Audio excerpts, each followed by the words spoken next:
Hi, everyone. Welcome to this will be our third webinar this year with SYP Ireland. If you count our one last week, I believe it was last week with SYP London. So the topic for today is big data and big books. And we're very pleased to be joined by some members here of the Nielsen book team. So before we get to that, I'll just start by introducing myself. My name's Margaret Farley. I'm treasurer/secretary of SYP Ireland. My pronouns are she, her, and just to describe myself, I have short dark hair, I have a green background here, and I'm very pale. So I'll pass on to our two speakers today. So Clive, would you like to start? Yes, my name's Clive Herbert. I'm sitting here with my nice white beard that I've grown during lockdown, and I'm sitting in my home in Hampshire today. Okay, and your pronouns? Oh, he, him, any And, others, yeah. Sure, and Matt? Well, my name's Matt Mansfield. My pronouns he, him. And I've got short hair now. My wife cut it the other day, cut it too short by mistake, and now she thinks I'm ugly. But never mind, never mind. We carry on. Okay, great. So we're looking at today, our two speakers have prepared some presentations for us. So how this webinar is essentially going to go is I'm going to hand off to each of them in turn. They're going to share their screens and give us their presentations. And then we're going to have a chance for a Q&A at the end. So feel free to either put your questions in the chat as we're going through in case you're worried you'll forget them, or you can also hold on to them till the end. And we can have a bit of a discussion then. So I think, Clive, you're starting and you're discussing ISBNs and metadata. Indeed. Let me just share my screen. Sorry. My name's Clive Herbert, and I'm the head of professional services at Nielsen. And I've worked at Nielsen, well, it occurred to me nearly 20 years. I'm mostly working with publishers. Before that, I was the group buyer of a chain of Scottish booksellers, and before that I actually did a proper job and ran a bookshop. So I'm going to talk a little bit about ISBN first of all, and then a little bit about metadata. Now obviously there are lots of topics in metadata that we could talk about, which would take 20 minutes in their own right. What I focused on really today on the metadata side is why. Why do you want to spend your time? Why do you want to invest in metadata and help sell more books? So without further ado, first of all, we'll start with ISBN. So ISBN, the background is that in 1965, W.H. Smiths were looking for a number which would allow them to easily identify and trade books. So they got together with Whitaker, and that's what we used to be called back in the day. We weren't Nielsen in those days. And we also then asked someone at the London School of Economics to create an algorithm which could be used to create ISBN numbers. So the first ever created SBN, because those days it wasn't an international standard, was created by Whitaker in 1967. And it didn't become an ISBN until 1970, when it became an international standard. And that's the sort of background of where ISBNs come from. So it really was from a need of someone in the trade to be able to easily identify and manage their stock.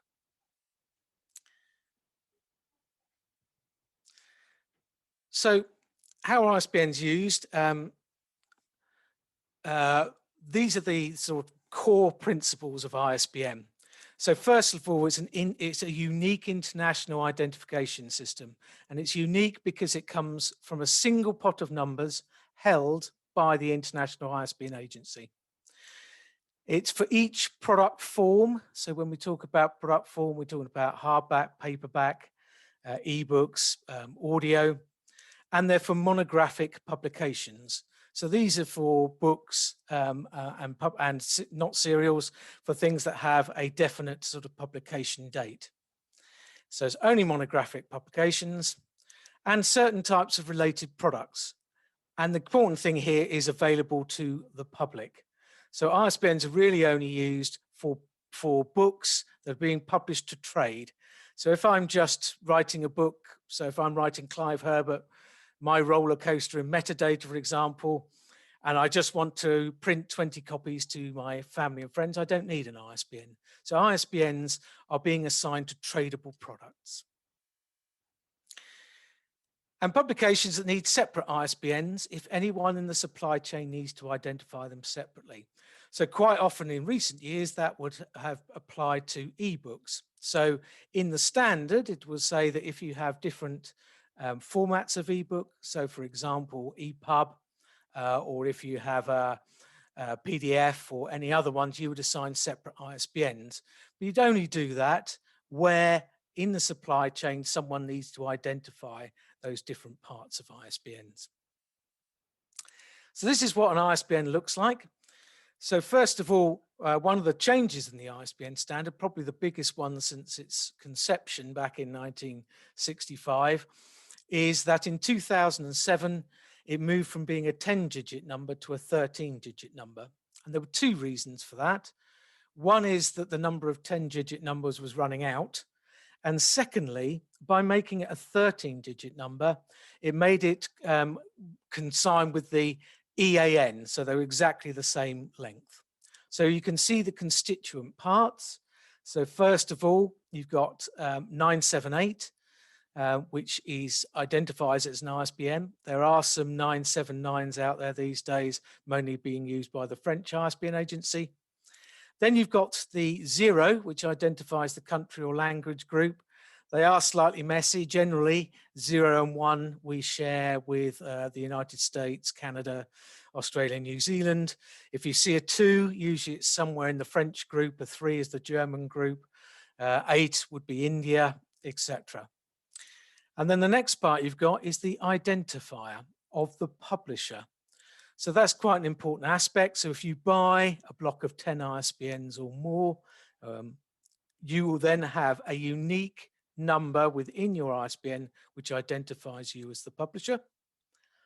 The fourth part is the identifies the title, the edition and format. So you've got a set of numbers there which identify the individual product. And last of all, the algorithm creates a check digit from the other numbers within the ISBN. So that's to make sure that it's complete. So what are ISBNs used for? So they're used really to enable accurate and efficient communication around the supply chain. So when we're talking about the supply chain, that's from publishers and distributors to retailers and customers. So it allows the product to easily be identified and traded. The other key thing about the ISBN, obviously, it links to the metadata of products. So, bibliographic, so that would be things like the ISBN and the title, dimensions, descriptive data, which helps you sell your book, so long descriptions or a table of contents, autobiography, and then the price and availability. Now, the price and availability is the part of the product record which changes most often and is designed to be changed throughout the life cycle of the book. The ISBN is also used in reporting sales information, which my colleague Matt will touch upon a bit later. And also it's used for distribution and electronic trading. The UK and Ireland ISBN agency, which Nielsen runs, there's the URL to the site. We now have online allocations for about 83% of all the numbers we ever allocate out are all made online these days. So that's the sort of link to metadata and why it is important. So if you look at a product record, really it's in two parts. There's the bit that helps it trade, the tradability of the product.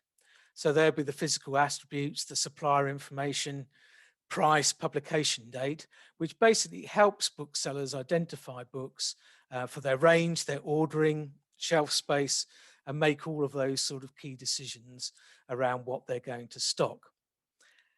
Now, whereas Nielsen data is actually for business to business data, much of our data is used by our retail customers, obviously on their websites for consumers.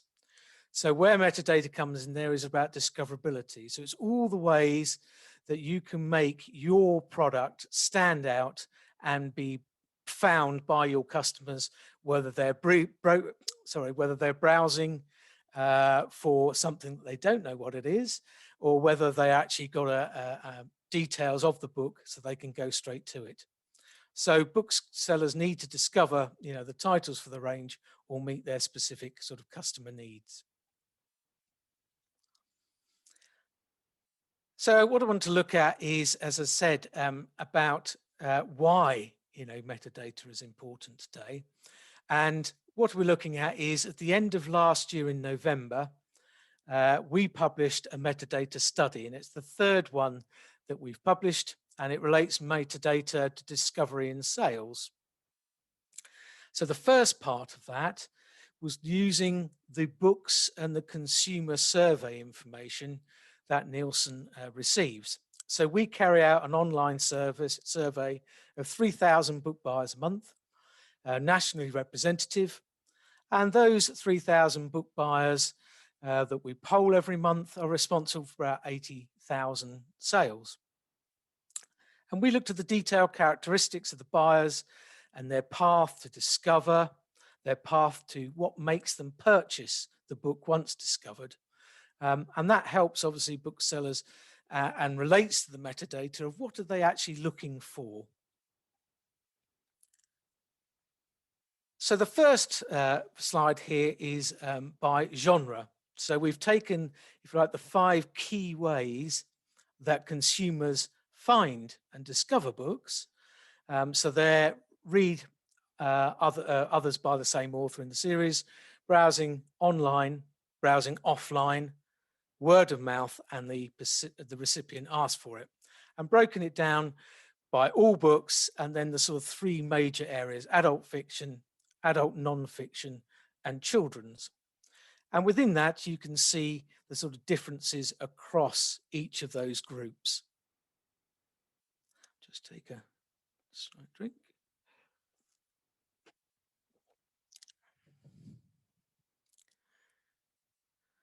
So this is looking at the same sort of information, but this time looking at it by format. So as you can see here, particularly with ebooks, how important reading other books by the author in the series is, and obviously online browsing, how important that is.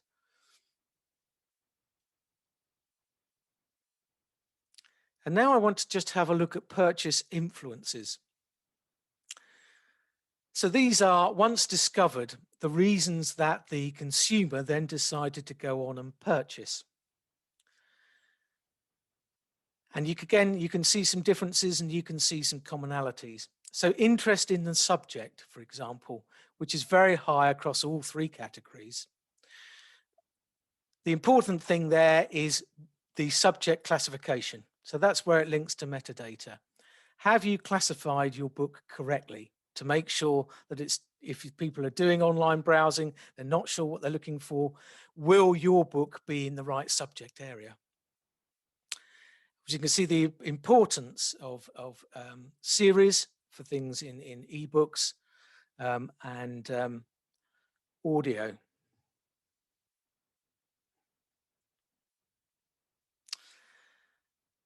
And this is looking at them by genre. So the 3 main genres: adult fiction, adult non-fiction, and children's.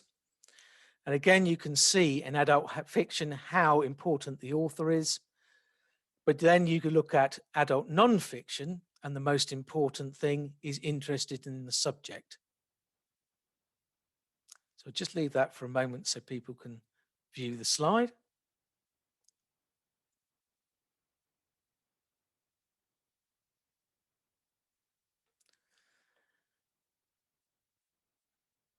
So then we have a look at the relationship between metadata and sales. So we did a survey based on 2019, a 52-week period of the 100,000 bestsellers for our metadata project, which we released last November, as I said. What we use is BIC basic data elements. So BIC is Book Industry Communication, and they are the standards body for the UK publishing and standards body. So they determine a standard called BIC Basic Data Elements for Metadata. And we've used those elements for the basis of the project that we were doing to look at the completeness of data and then the correlation with the sales of data. So what we've done is we've taken the bibliographic data we're supplied by publishers, and we've looked at how complete that data is. And then we've correlated that against the sales through BookScan so that we can see what the correlation is between the completeness of the data and then the sales of the book. So just some basic findings here, and I will put the link in the last slide, which we can share with everyone, because you can go and see the complete report for free. It doesn't cost you anything, but I've just taken one or two little parts out of it. So having that basic standard of metadata, being complete to that standard as opposed to being incomplete, can make a real difference to the sales of your book, as shown here. This is also true of timeliness. Now, BIC mandates that the product record should be available to the supply chain and to retailers 16 weeks or 112 days ahead of publication date. Now, obviously, that's not an expectation for every single book, but it is an expectation for those books that have been planned. And the reason for that is that so that data can come to Nielsen or other data aggregators, fly out through the supply chain, and be available to retailers and bookshops to make their selections from. And it is important for a few reasons. Firstly, obviously, pre-sales. But in the last couple of years, in 2019, I went and saw a seminar by the Welsh Books Council, and they had a gentleman there who was a bookseller who was doing an event of Welsh poetry. And one of the things he pulled up on, that small and medium-sized publishers often don't have their metadata out there. So he's planning an event months in advance, and he's looking for speakers, he's looking for what's being published by Welsh publishers and by Welsh authors. But when he came to it, quite often the smaller publishers or the medium-sized publishers hadn't actually got their data out there. And a similar story in 2018, we did a publisher seminar in Scotland, and the gentleman there ran the pop-up bookshop for the Edinburgh Book Festival. Now, the pop-up bookshop obviously is limited to the number of books that they can carry at any one time. And he said the same thing. Quite often when they were searching, looking for the titles, first of all, that they wanted to stock, not everything was there. But also importantly, they were looking for speakers, authors to speak, or perhaps looking for events that they wanted to put on during the festival.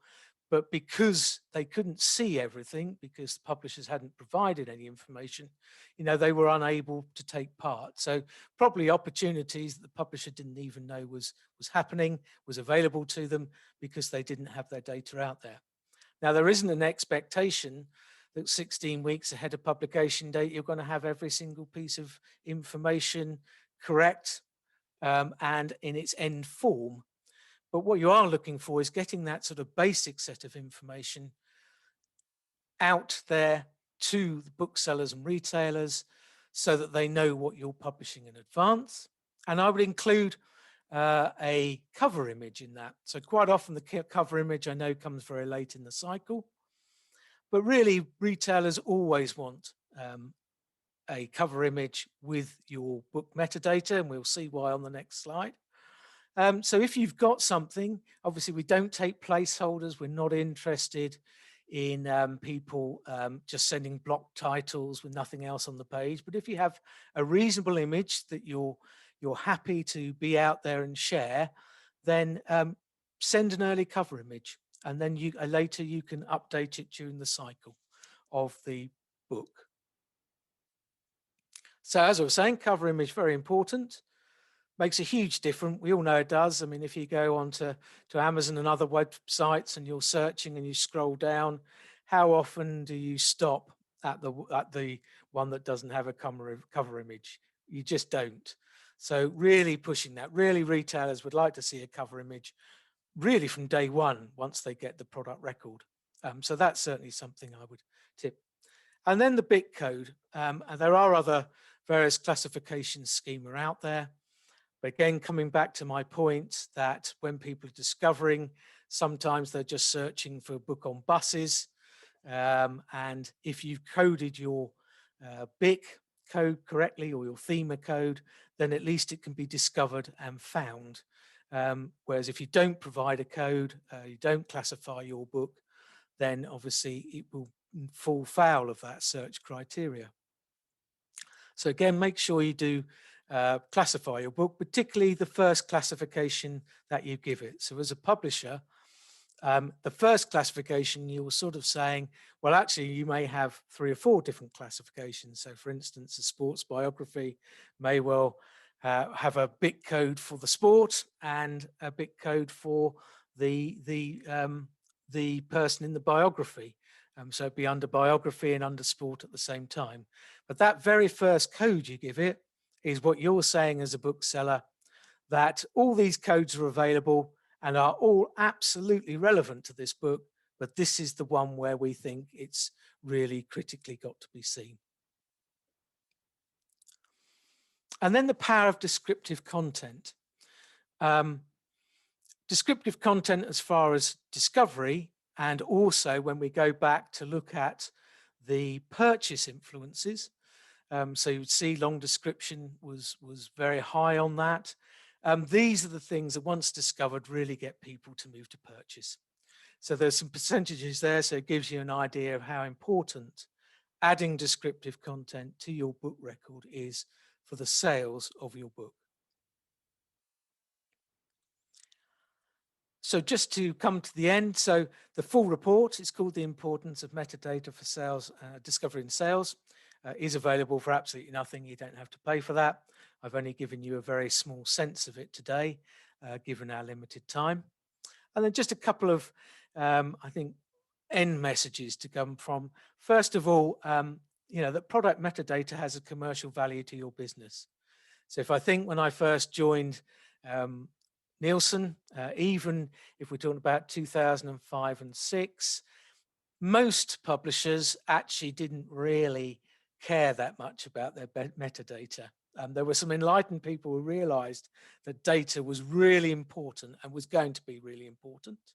So if we go back to, say, 2006, in that time, 50% of every new title that came to us in the UK and Ireland came on an A4 piece of paper that we keyed in.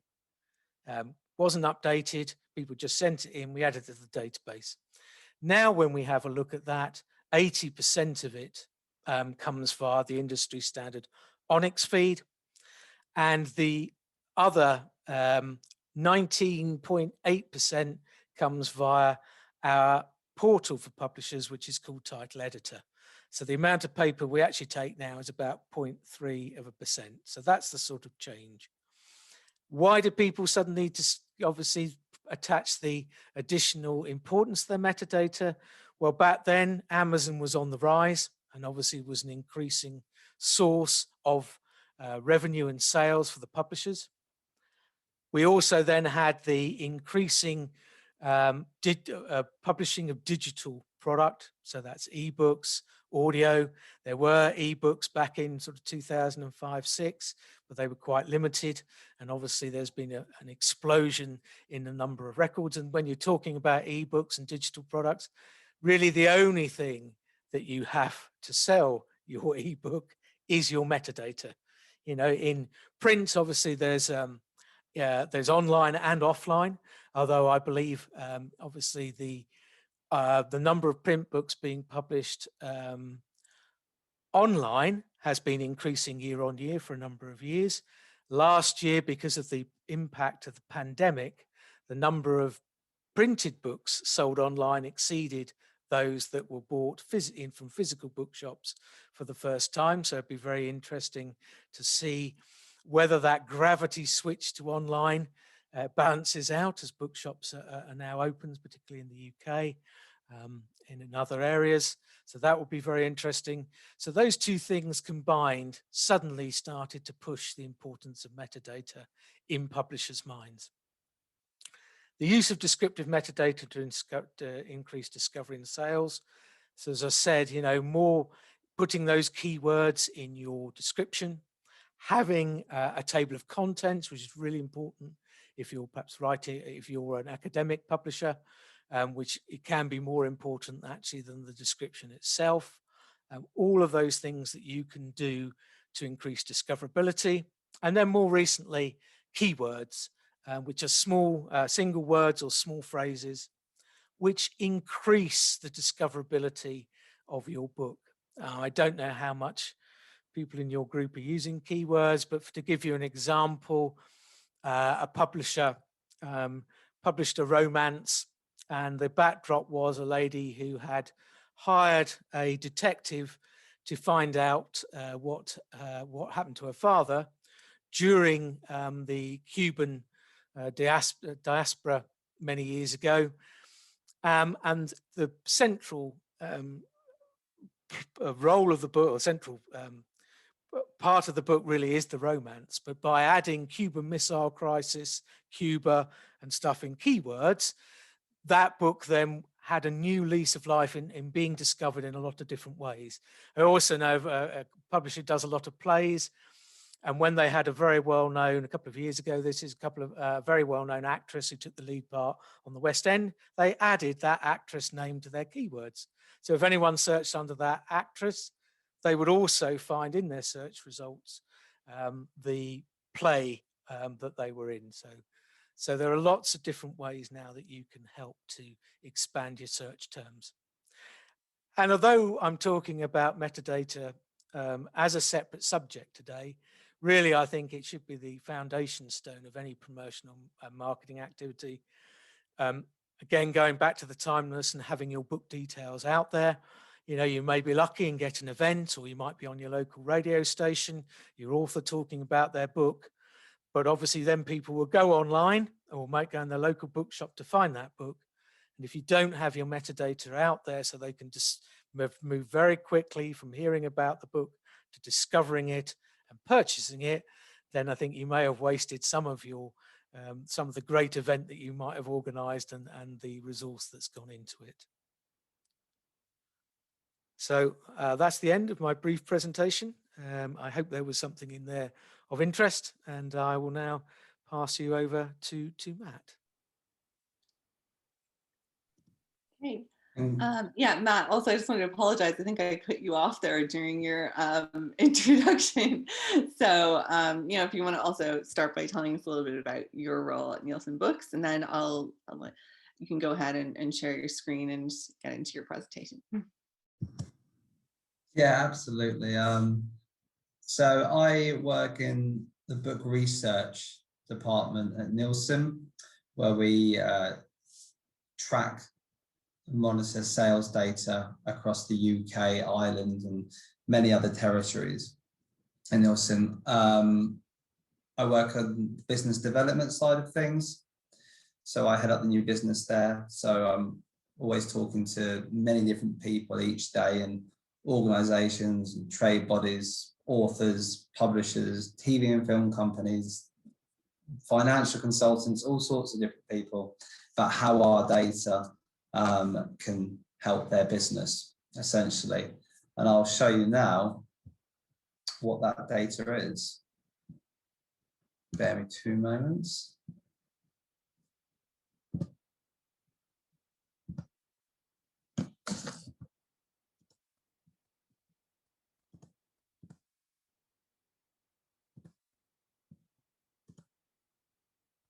Hopefully you can all see my screen.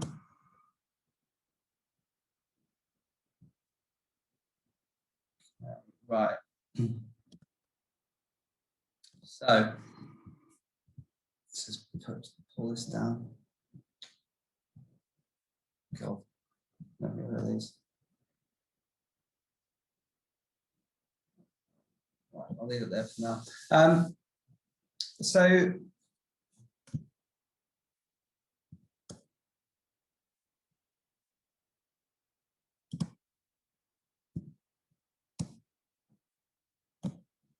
is this blocking the view for people, by the way? So I'm trying to get rid of it.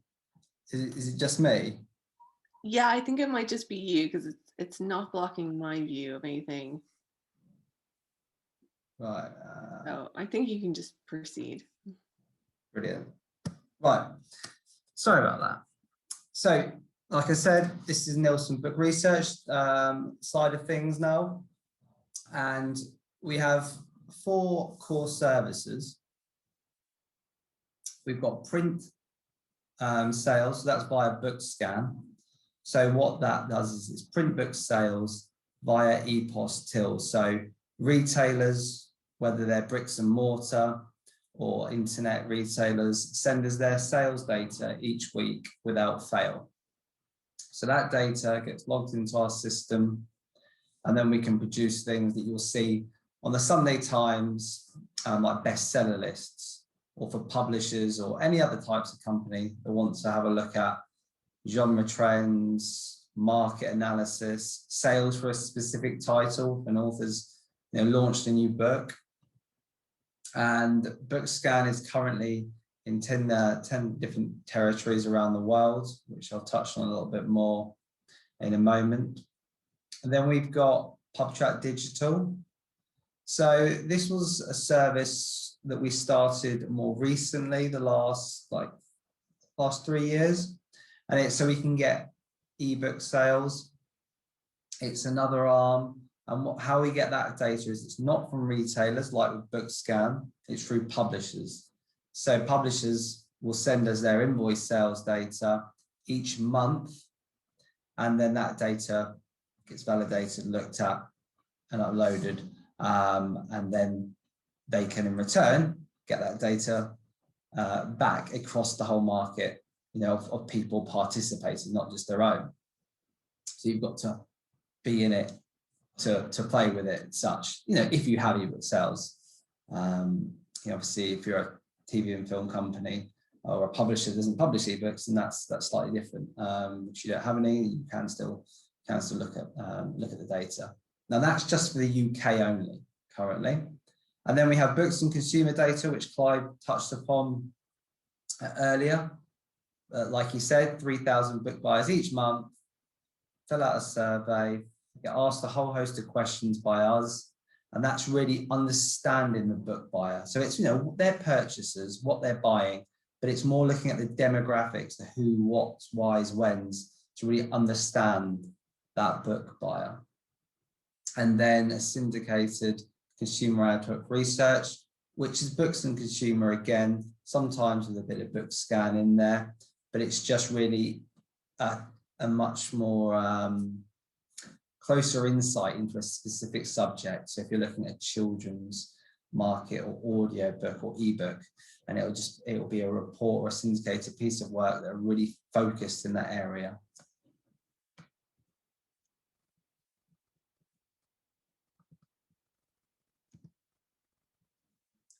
Now, these are the territories that we currently track print book sales data in. So you can see down the screen there. UK, we've started first all the way back in 1998. So that's been going the longest, and the data going all the way back. This is print book sales, and then following on Ireland, Australia, and so on and so on. You've then got the market coverage for each territory. So UK, you have Italy, South Africa, Australia, some really high coverage points. And it changes depending on a couple of factors. Obviously, it's, you've got to have the retailers on there, the major retailers on there that are going to push that coverage up, but also independents. So somewhere like Ireland, for instance, has a more high amount of independent bookstores. You're less likely to have as high coverage. And then, when we started tracking sales data in each one of those territories, all the way down to Poland. So this is our newest territory that we launched, and it's just sort of properly launching around about now. So just really very early stages. So how we get the data. Now, each territory has a panel, a retail panel, and all those retailers send us their sales data without fail every week. Maybe once a week, twice a week, every day. It's got to be weekly though. That's our lowest threshold. That's how, when the data gets uploaded, the lowest week we break it down by. Now, each retailer will send us the ISBN, the quantity and the price for each sale, each ISBN purchase. And all of that data gets put into one of our systems. We then have another system that holds all the bibliographic information on titles. We run the UK ISBN agency. We have our book data service that has all records and their bibliographic data. So we merge those together. And then that outputs, it aggregates and outputs the whole list of ISBNs and their data. So then that's when things get populated, like I said earlier, when we can finally put the bestseller charts or anything else, such as sales for specific ISBNs, chart data, market analysis, all comes together. And it's uploaded every week to the site or for output.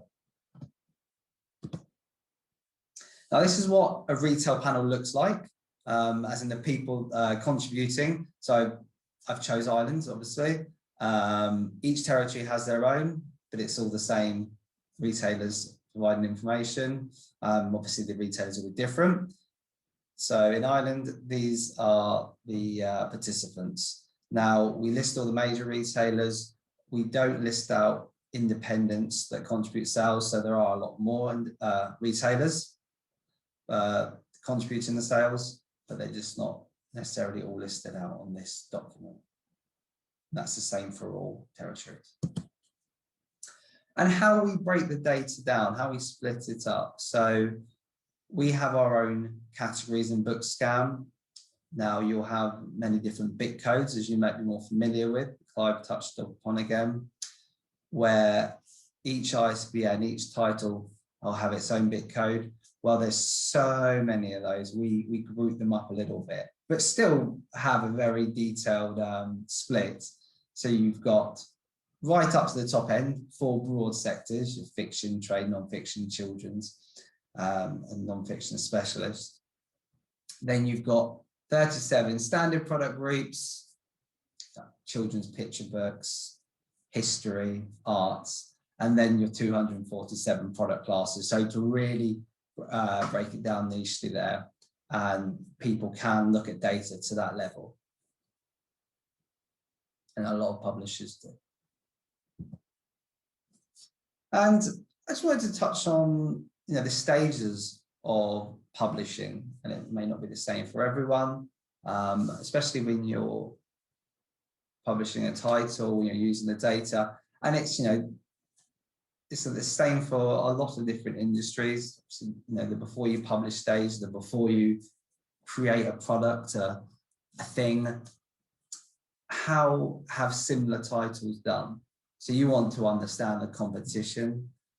You want to understand that title. Has it been done before? Has it done well? How many copies has it sold? How many out there already in existence? How do you expect it to do? So you can set realistic benchmarks and print ones. You can look at price points or publication date ranges. Then you've got, and then looking at all those things, you can make your decision. You do your research or investment. Should you publish this book? Should you then go on to the stage where you're spending money? Then you've got the sales and marketing stage. So, it's a good tool for retailer negotiations, gives you good knowledge of the markets, and the promotional tool, similar title performance. Then the last stage, the monitoring stage. So this now is when we come in and you can look at the data. You can sort of see, are you on plan in your reprint decisions? You know how many you've printed, and this will tell you how many have sold. So it's not stock in store or on the shelf, it's how many have gone into customers' hands. That's what we're tracking, and how many have sold. And it will help you then when you make your reprint decisions, how many to reprint and when to print. Will definitely give you a very good idea and help you with those decisions. Is your competitor's promotion working? So if you may have done a recent campaign for a book, or a competitor has, and you want to see, okay, did that have an effect on sales? The money I spent, does this give me an uplift in my sales, return on my investment? Well, you can have a look at the sales, and you can even break it down, like I said before, all the way down to a weekly basis. So you can see if there was an uplift in sales there, or as well as an uplift in sales maybe in a previous title, the title before, which obviously has an effect, and lots of different things like that. And did you meet your targets? So return on investment. So I hopefully gave you a bit of a background then on book scan, book research, and how we take the data in. There's a lot more to it, which I was trying to keep it quite brief today to the time, but happy to answer any questions or follow up people later. But now I've got some reports. I've used the Irish sales data, and I just wanted to show you a little bit of what we can do. So what this data that I'm talking about all this time, what does it actually produce? How the Irish market looked prior to 2020. So what I've got here is maybe quite obvious. It's the last 17 or so years by value.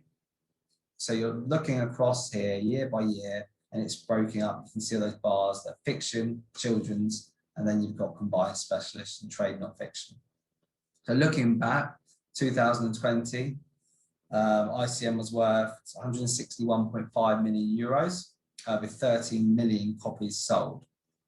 And this is up 9% from 2019 in value and 8% in volume. So it's done,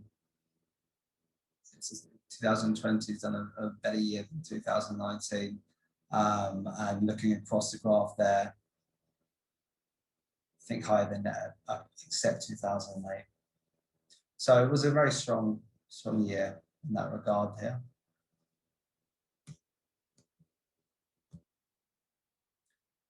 And I've just pulled out some data in a specific area. I wanted to look at food and drink. I enjoy a lot of food and a lot of drink, so it's always one that I like to have a look at. And food and drink, is generally been very strong in a lot of years. Now 2020 value sales, looking at value again in Ireland, you can see it's up a massive 37% on the previous year, and not just that, it's had a 7.6 million euros, and it's had a great year above all the last 5 years that we're tracking there. So it's very strong with 435,000 copies sold, which makes up 33% year on year.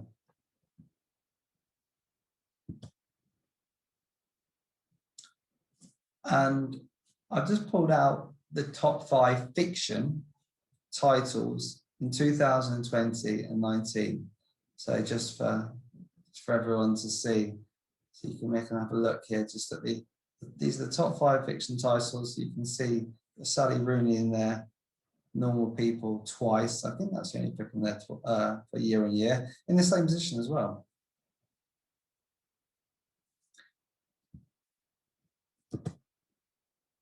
And then I've done the same report in fiction, but this is with Ireland as country of publication.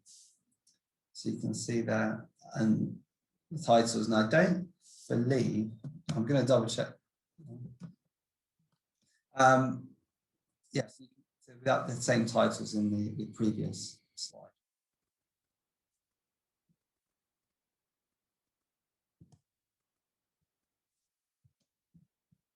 And again, top fiction authors per country of publication, Ireland, and see how they make up whole authors pie, really, based on volume sales in Ireland last year. And so you can see the top 4 authors make up basically 50% of all copies sold on the overall fiction market. So it's the fiction market there, those top 4 authors. If you just look on the right hand side of my screen, it's the top 4 of the list there. They make up as good as 50% of the whole market.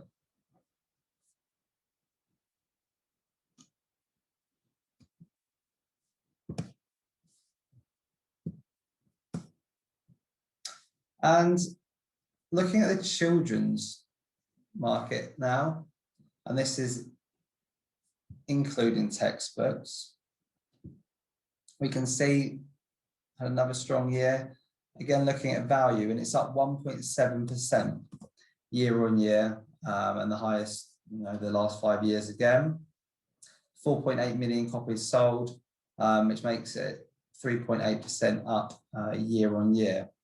And then I've just looked, excluding school textbooks, same thing, children's, but excluding school textbooks. And you can see it's really pushed it up there. So it's up 24% year on year, 4 million copies sold, up by 30%.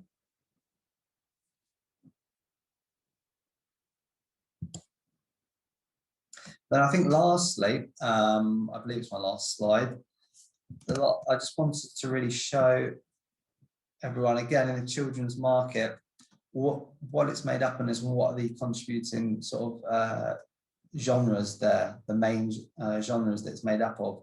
And you can see that 70% of the children's market, oops, not sure what happened there, sorry. 70% of the children's market are made up of 3 key areas.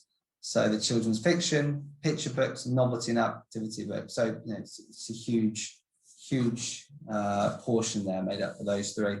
And just some other key highlights there, that a YA fiction grew 85%, and children's annual 74% year on year, and children's fiction down 15%, as well as children's general non-fiction down 19%.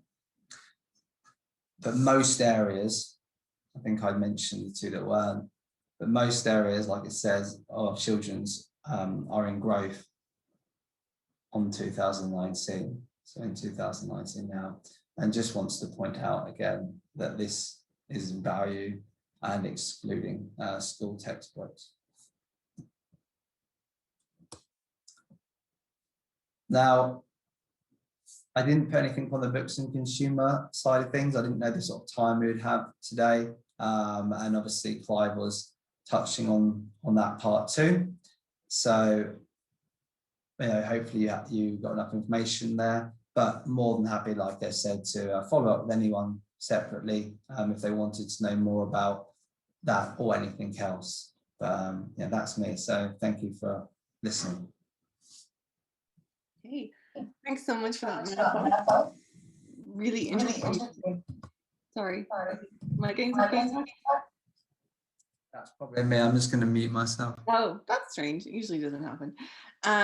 Yeah, so it was really interesting to see all that that data there. It's so just to see it kind of laid out like that. So in case anyone's wondering about those slides, this whole presentation is being recorded, so hopefully we'll have it up on the SYP YouTube page, so you can kind of go through the slides in more detail then, and stop things, etc., and really take note and get into it. And we'll try and also put a link to the extra reports you provided. So in our last few minutes, though, we did get some questions, and I have some questions as well. So I think if you don't mind, we'll spend the last 10 minutes just kind of going through think you could unmute yourself. It might have been because you were sharing your screen, actually, Matt. Okay, so here's kind of a general one. Has metadata taken on a new relevance this past year now that book browsing or trade fairs and festivals are almost all cancelled? Well, as I said, we saw for the first time more print books being sold online than we did through bookstores. So there really was a gravity switch, and I think other industries saw this too.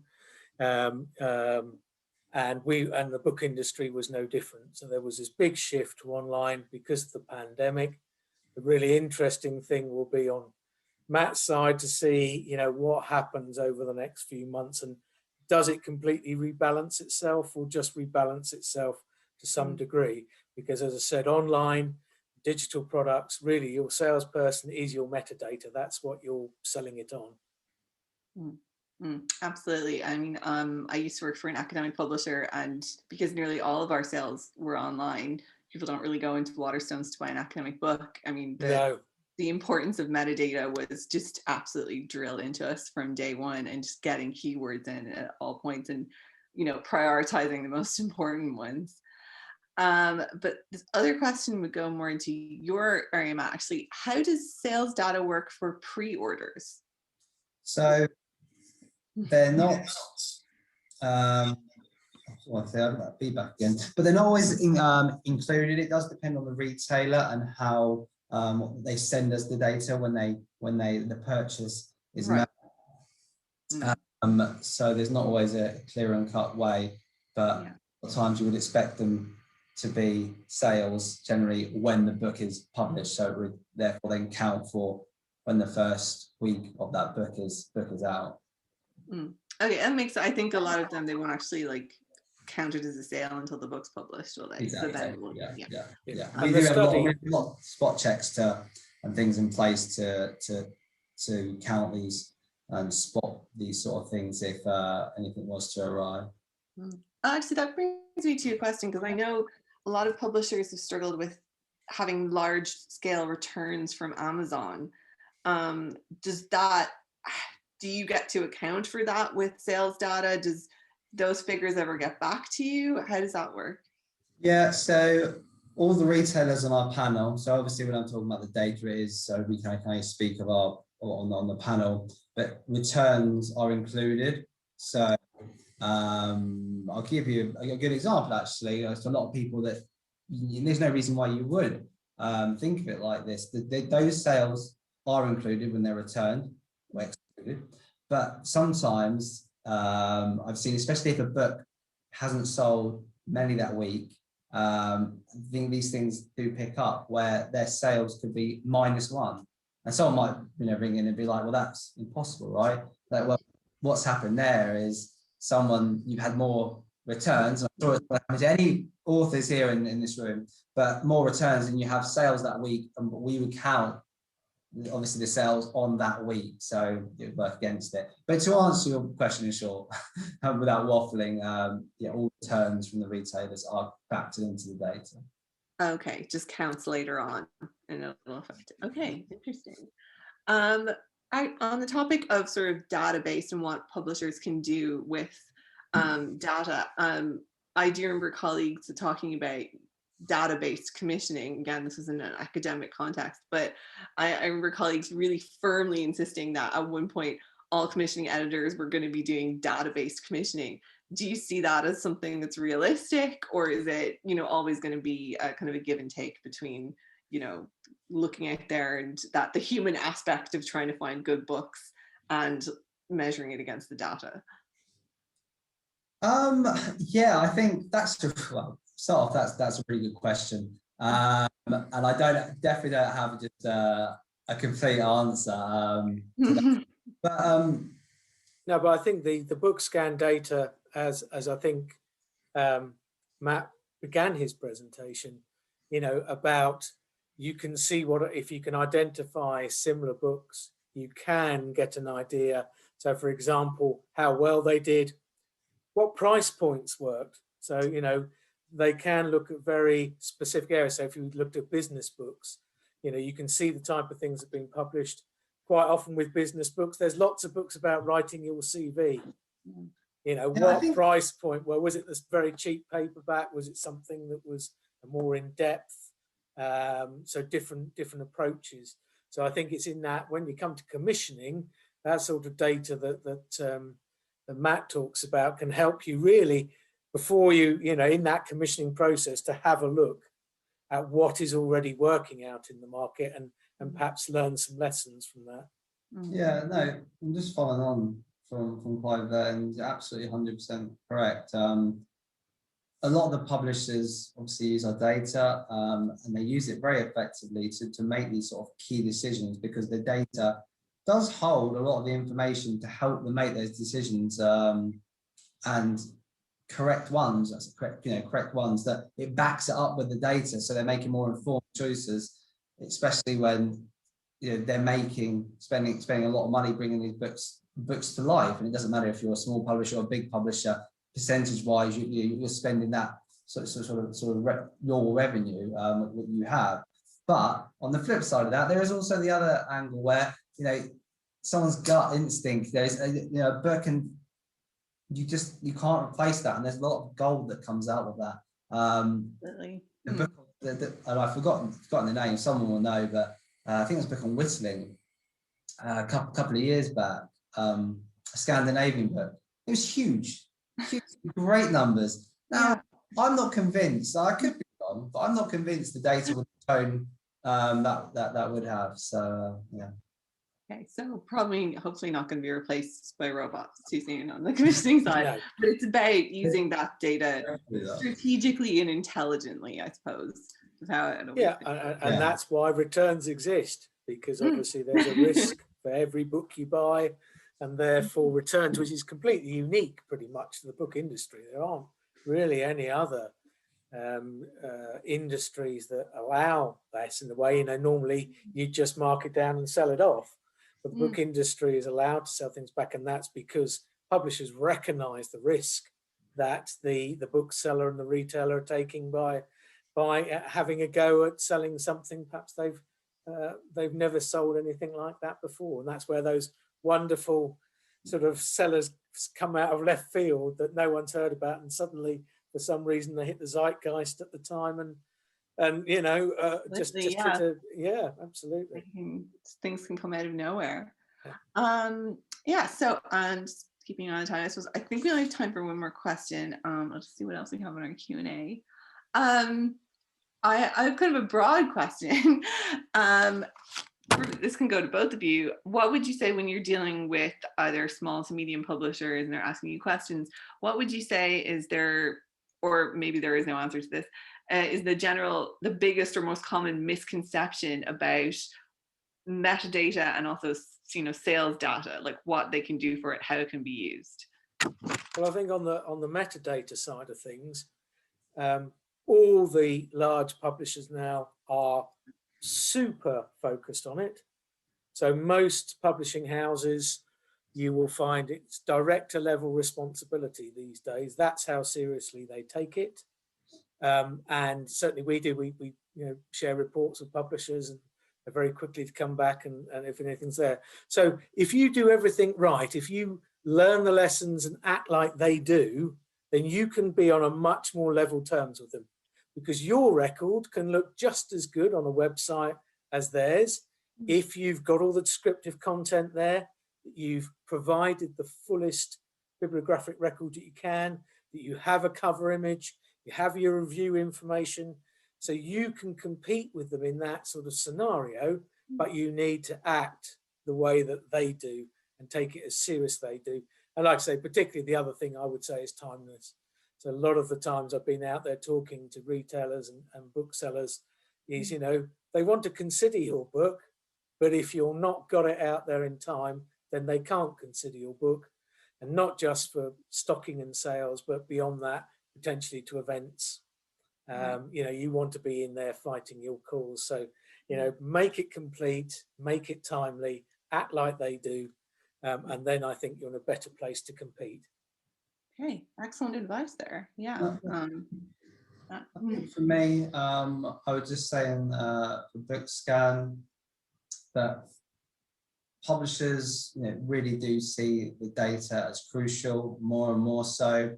I would say each day goes by, especially when you see things with COVID and the pandemic, and they're just trying to understand everything. It's such an important factor for day-to-day decisions these days for many publishers, and it really does help them run their business more effective. And I think a big common misconception that I see is so many smaller publishers don't even necessarily come to us because they just assume the data is for the big publishers, or it's only for them, and the costs and everything like that. And it's really not the case. And when I joined the team, 6 years ago, that was one of my main sort of things when I came there and spoke to people at events, and people had this perception that we do ad hoc reports and everything. We do try, and I'm not going to say it works for everyone all the time, but we do try our very best to make it as available as we can to everyone, and always open to discussions. And I've said this many times tonight, and I'll say it once more, and I'll shut up then. But please, anyone, do reach out to me. Having a chat's free anyway, so I've always got time, and hopefully I can work for you, give you something. But definitely have a chat. Okay, that's really great to hear. I think if you don't mind, we can put your contact details on the YouTube link, and I think people can get to you through the website. But I think that's a very positive note to leave it on, is that even no matter how small your outfit is, you can use these tools to help your business, to help promote your books, to get it to the right audience. So it's great to hear that this isn't just something that's for really big publishers that have enormous backlists. So I think that that brings us out of time. So I just want to thank you both again for bearing with us in late into the evening. No, thank you for listening. So as I said, this will be up on the YouTube site, but thank you again, and thank you also to all our attendees, and we'll look forward to hopefully seeing more of you at our next webinar. Okay, bye everyone. Thank you as well. Thank you everyone. Goodbye, Maggie. Goodbye, everybody. Good night.